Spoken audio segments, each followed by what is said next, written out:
Welcome everybody. It's your boy King Mumbles. We're on that king shit. We're gonna do this. This is something that we're doing a little bit differently. We've never we've never done any of I'm sorry guys, I'm just fixing this out. We've never done anything on the road, but you know, we're showing that the pandemic really is done and finished with. So what we are doing is this is our first not virtual interview we are doing. This is an interview on my new special. I do a lot of rappers, battlers, but I also am doing a highlight of young entrepreneurs, especially Black owned businesses. So, of course, one of the first that I did have to get here is a longtime personal friend of mine, um, who is doing something that I believe definitely needs to get more shine and more looks. Um, we will be going over what his business is, what he's doing, and why he's. When I start my interviews, I always do let the guest give themselves a little bit of an introduction. So why don't you tell the people who you are and what you're doing here? All right. Okay. Good to meet everybody. My name is Lendale Moseley. I have been studying Seven Star Praying Mantis Kung Fu under my teacher, Grandmaster Philip Chow, since about 2006. So I'm a Sifu at this point. I help folks to achieve more confidence, focus, self discipline, fitness, things of that. And I really set out on this journey to bring information to people.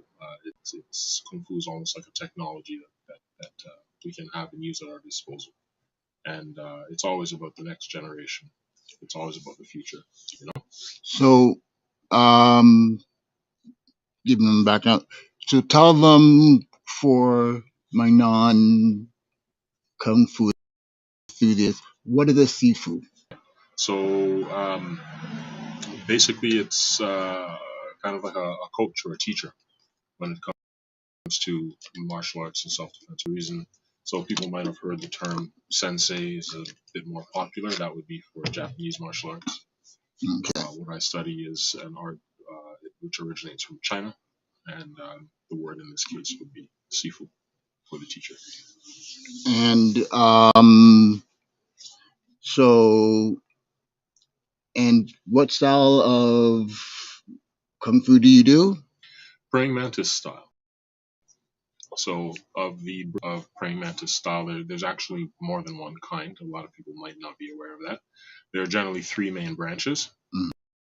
and the one that I practice is said to be the most popular of the three, um, which is seven star praying mantis style. Seven stars coming from the Big Dipper constellation, and their philosophies and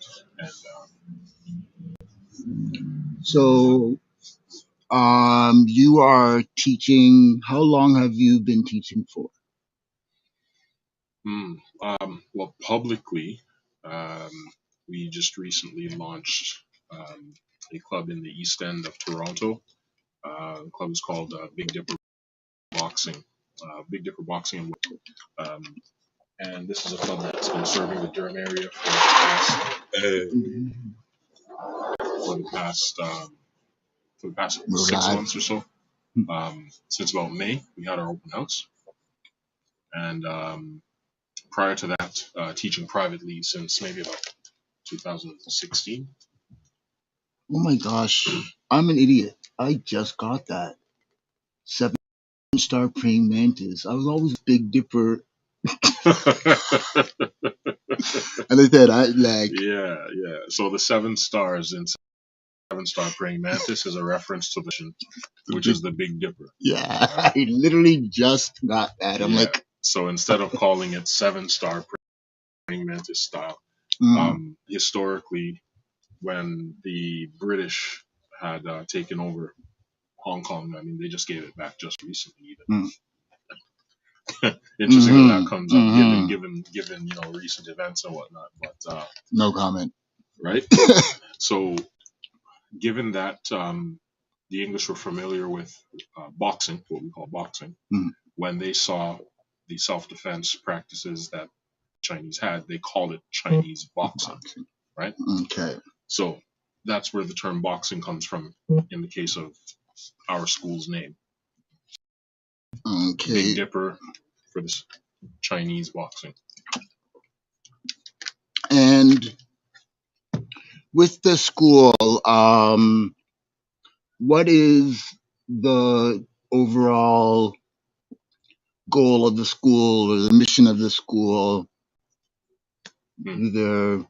So the reason why I decided to move from teaching privately to starting a club is really primarily because my teacher is retired from teaching publicly.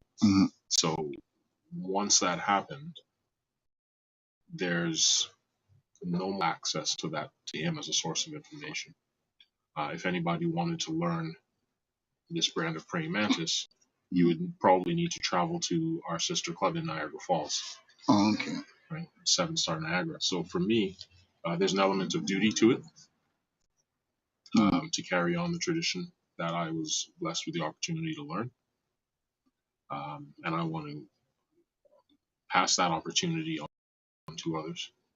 It would find some youth from within our own community, some reflections of myself.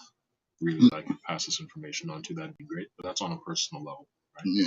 Aside from that, on the realist, it's really about who's looking for the information, who's interested in it. Right? Okay, so I know the answer. Have you always wanted to be? A kung fu teacher? Kung fu teacher?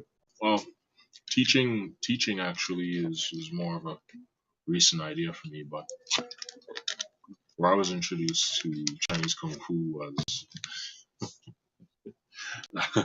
I'll be straight. I'm not even gonna cap. It's really Hong Kong cinema. My my family's from South America, right? Down there, what they used to get in the cinemas was a lot of the 1970s action films with like Lo Lee and you know what I mean? Names like Gordon Liu, Jackie Chan, all of them old school 1970s Hong Kong cinema, Shaw Brothers, and all of that. And that's what they used to get in the theater. And after the movie, it used to be a whole heap of kicking up and mimicking and all the moves and whatnot. You know how it goes. You have to do black people, exactly.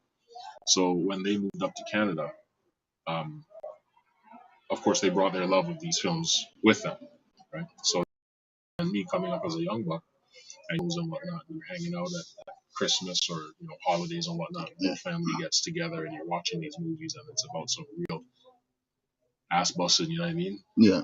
And I just took a shine to it even from that young, right? And then coming up, it never subsided. It went from these late great movies on CDTV and whatnot to suddenly they came out with Ninja Turtles, and it's like, what do you mean Ninja Turtles, fam? Like, what? But there it was, right? Early 1980s. When the movie come out? Maybe 82 or something like that. A little bit later, but yeah, like late. But that's another exposure to the martial arts, right? Shortly after that, Power Rangers, right? So for a young cat coming up, it was just a lot of exposure to it, and then it just burdened me to want to do what I saw. But one thing that that we are only now getting more of is seeing more representation, more of ourselves. History of black men in martial arts really goes back to like 60s and 70s, but it's only now that we have the luxury of the internet that we become aware of that, right? As a young buck coming up and you want to see other people that look like you doing what you love to do, there weren't too many of that available. I was gonna ask that. So, like, is there like a black community in the martial arts? And In the States, I'm aware of one, yes. In Canada, I mean, there are folks I know from the community that practice, but there's no there's no organized community or nothing. That's in everything that we do. Where we don't seem to learn there's power in unity. You know. Um. So, um, do you what do you think about like martial artists fighting, either like for sport or thing, like when it's not like not you just talking about talking about it's not violence, or are you talking self-defense. about It's not either for sport or for thing, just not self-defense, like somebody didn't attack you in the street, but like even like you're talking about competition? yeah, either competition or in the street, like just a non-self-defense fighting. Like, what are your views on that? Like, is it not okay in the street, From okay for the sport? I'm not sure if I understand your question, Because but like I know some teachers, like Mr. Miyagi, he didn't need a little son to even go into the tournament. He's like, that's not what the karate is for, well, yeah, and stuff like that. right. Like, so he kind of been forced to allow Daniel to go into the tournament. My first opinion that comes to mind Mm. is that the risk when it comes to participating in tournaments is that you can fall into playing patty cake. A lot of this stuff that we see nowadays playing patty cake, and that's really the the the line of distinction, I would say, between self-defense and what I suppose should be sport. Mm-hmm. Because if it's not sport, why are you playing patty cake? Yeah, Right? there's nothing behind it. Okay. And when it comes to competition fighting, and I don't mean, when I say competition, I don't mean UFC and whatnot. I mean like point sparring competition, that Yeah. sort of thing. When the point becomes to score points, to play tag essentially, then your techniques, I mean, yeah. they at best they mutate to serve that purpose, right? Which is not necessarily to deliver force into a target, but to contact with the target from the furthest point possible. Right? You end up becoming that kid that we always hated because they only had one move in the video game, but they still won. Button mashing. Yeah. They did the one kick that you couldn't beat. Oh yeah, you get that, and then you get some techniques that are just really playing tag. It's like you couldn't take that technique off of which you scored a point and then defend yourself in a self-defense situation with that same technique. It wouldn't work. Well, I mean, it would work. It just wouldn't do anything. It wouldn't cause any harm, for example. That has been, I think, one of the like a naysayer against kung fu or martial arts would be that, like, I seen it online somewhere where they said, I think we were talking about karate, but they're like, karate only works against somebody else that's doing karate, and I think it like On a level, I don't disagree. like On a level, I don't disagree. I don't know if I would word it that way, mm, but what I would say is these arts are developed presumption that the other person is doing the same style as you, and that is still a generalization as well, right? But that's the same. Look at boxing, mm, right? The sweet science, but it operates with the assumption that your opponent is also a boxer. That could be because it's a sport, right? In my style, praying mantis, when we look at the forms, actually, when you look at the forms of any of any traditional style, because traditional style, I would imagine they do have forms. Um, if you look at the assumptions that are made Yeah. in the operation of the style, you should get of what the assumption is of what the other person is doing. It's like drawing an outline, right? I can draw an outline, more times you can still tell me what the object is. Okay. You know how the space fills in. So oftentimes I think it's pretty common that styles assume that the other person is doing the same thing as them. So, like, do you make it a point that your students would be able to utilize your training in a real life situation? Do you Yeah, talk about that at all? Like, yeah, definitely. So um, one of the things that's been going on lately in the martial arts community, there's this fellow. I don't want to butcher his name, but there's this fellow from China who is apparently a middling MMA fighter. Apparently, he's of middling status, mhm, and he's been going around, you know, dropping hands on a couple of different masters he touched up already, okay. and embarrassing these guys in some cases. And I heard he got run out of China, had to run to Australia to duck and whatnot because they tried to get him with the social credit score and whatnot. To He make clapped out some the culture. national treasure, somebody who was some national treasure. He clapped him out, and so he had to flee or whatnot, right? And the reputation of Chinese kung fu specifically is getting dragged lately. You know what I mean? So if I'm going to be out here trying to pass this on to people, then if I don't like what I'm seeing, I have the responsibility of ensuring that my students are taught accordingly, right? So one thing I say is that, especially watching these fights with Zhizhadong and whatnot, I said there's no way that anybody walk around saying they're my student has no idea what to do with a simple straight punch. You know what I'm saying? Yeah, it You doesn't come with make a sense. one or a two, you got to be Superman, or that you should be able to take on anybody. But if somebody throws a simple straight punch at you, you should be able to mount some kind of intelligent reaction, right? And if you can't do that, that is my failure as a teacher, right? Good understanding. So Okay, so a little bit more on to the the business side of it. Um, what what has been the most difficult hurdle that you've had to face getting this all set up? yeah, so marketing is my biggest challenge. It's always been marketing. Um, I've been blessed with a partner that has been really helpful in a lot of aspects. Um, but to answer the question, it's really marketing.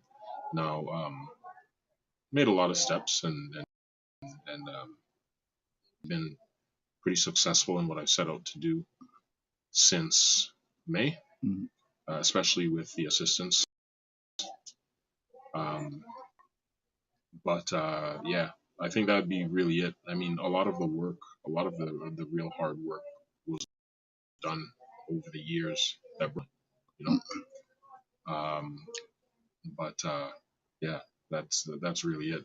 And that's just me as an individual necessarily, right? I mean, with marketing, with anything, especially in this day and age, if anything you want to learn, you've got Professor Google and YouTube University, you know, you be in Google every day, at the very least, right?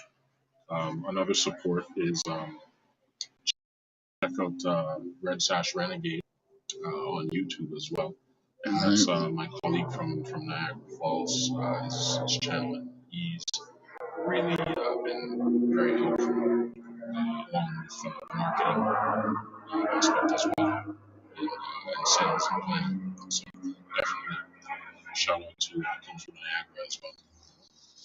Okay, some of these questions, people that watch me have heard it because there's certain stuff that I like to hear. Okay, so you're an older, you're not like a teenager or nothing like that. You're younger than me, but Grown ass man. yeah, you're grown. So if you could go back in time and tell 18-year-old Lendale a message, like, the lottery numbers, it could be keep training. If you could give him a message, what would you think would be, what would the message be? Oh man, I I know what it is, but I would have to hope that I had the time for a conversation and didn't have to condense it, into really the smallest thing. It'd be like, But Bill and Ted. God, the princesses for us. right, um, the main thing is really to watch your thoughts, right, and be mentally your mental hygiene. And what I mean by that more specifically, that's basically what I would get around to saying if I only had one thing to say, you know what I'm saying? And I don't think I would get the message. I would understand it for years. Mm-hmm. But really what I'm saying is mind your beliefs, right? I started out with a very limiting belief, Okay. which was that you couldn't be successful running a martial arts school, right? Martial arts doesn't make money, right? Um, and because of that limiting belief that I started with, I didn't try to be successful with my passion in that respect.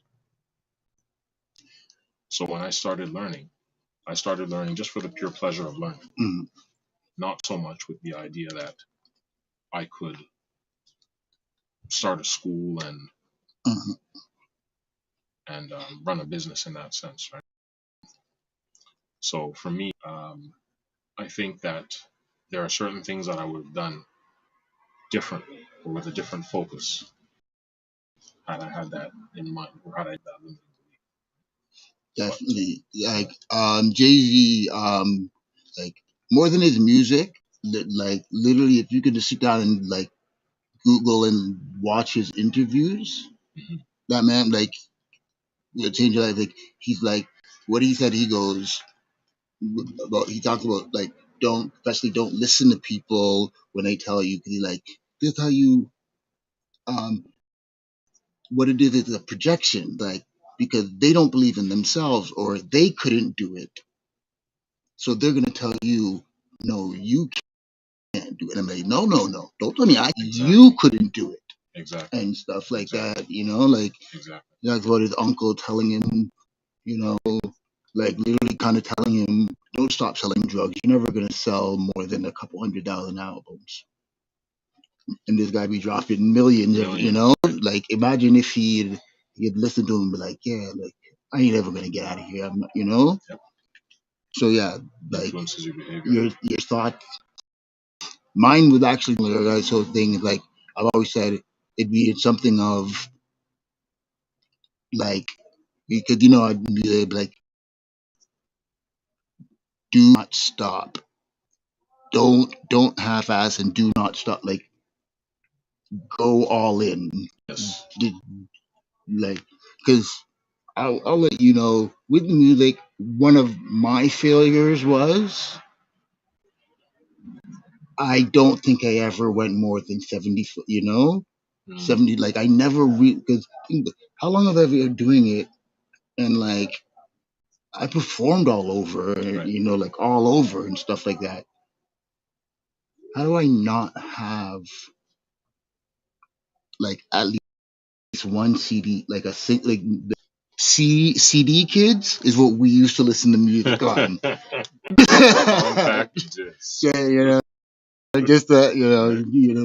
like, like literally, like it's one of, and like I'm starting to do music again just to fix it. It's like one of my biggest regrets of like I can't leave without that type of a like it like you know, legacy of it. So yeah, you gotta watch your thoughts, and Hmm. that controls everything else. Okay, so um, where where do you trade? Like, where are you? Where is Big Dipper? Where Yeah. looking?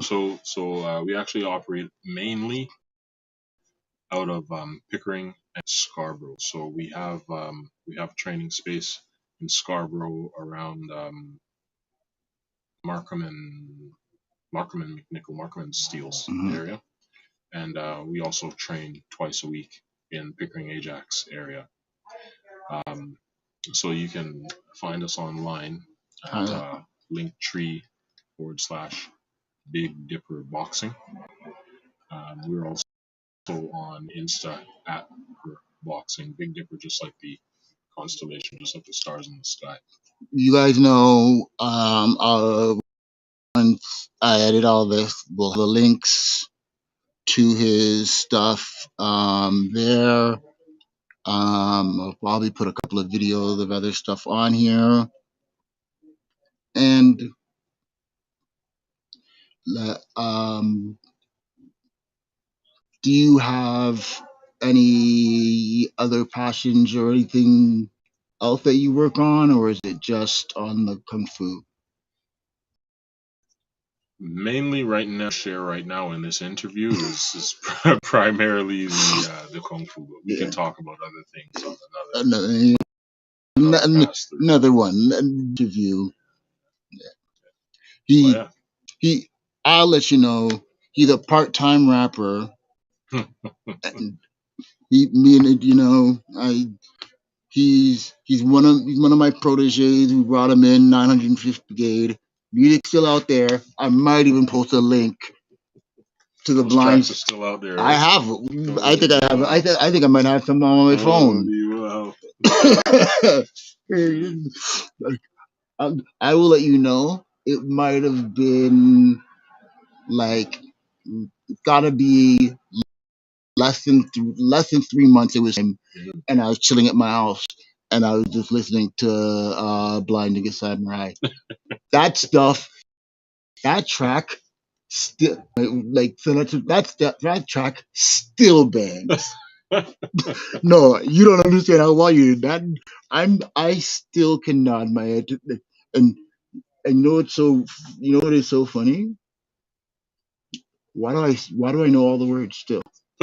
Like, the fives, the black. I can literally, I haven't listened to that in ages, fam. That I is can like put it this way. I you 5 minutes just to listen. I can literally like go right now and hype man for you. I know. Like, wanna. All right. oh man. Anything else that you want to share with the people of where they can find you? Like, is this Hey Big man, Dipper look, everywhere? yeah, Big Dipper Boxing. Just search us anywhere, and it should take you right to us. I don't think you'll find too much else going by that moniker. Otherwise, just look Not up, a lot. Yeah. you know, Praying Mantis, Big Dipper. You'll find us. Uh, I'm gonna because of the timing and stuff and the lighting. I'm gonna have some videos him show, some of forms or moves and you know Mhm. some flip kicks in it, and if you guys put a lot of money in the chat, I'll have him do a Goku fireball and all of that kung fu. I'm telling you. Right. All right, so thank y'all for coming. If y'all know, as I said, this is supporting of young entrepreneurs, support especially black-owned businesses, and one of my closest friends. You know what I'm saying? Just like I remember when you know, when he was first started to do the martial arts and everything, and it always, I liked it until he got too big. uh, You know, I think cut down the training a bit. Like, It's all all right, good, so man. y'all check me out, and I believe this weekend I'll be doing another interview. I'm not sure of the time, but I'll definitely promote it. Be a music one. If you're an artist, independent artist, battle rapper, if you're an entrepreneur, deal and other stuff, you know, if you're a fundraiser, if you're, doing a mission, you just have a dream and whatever, contact me. Um, I like trying to support people that are just, bringing positive energy and positivity, to the world, as we definitely need that. My information Appreciate it. there, you know what I'm saying? King Mumbles, I appreciate any support. Appreciate all the love, y'all. One more time, Love. Sifu, y'all check us out. Peace.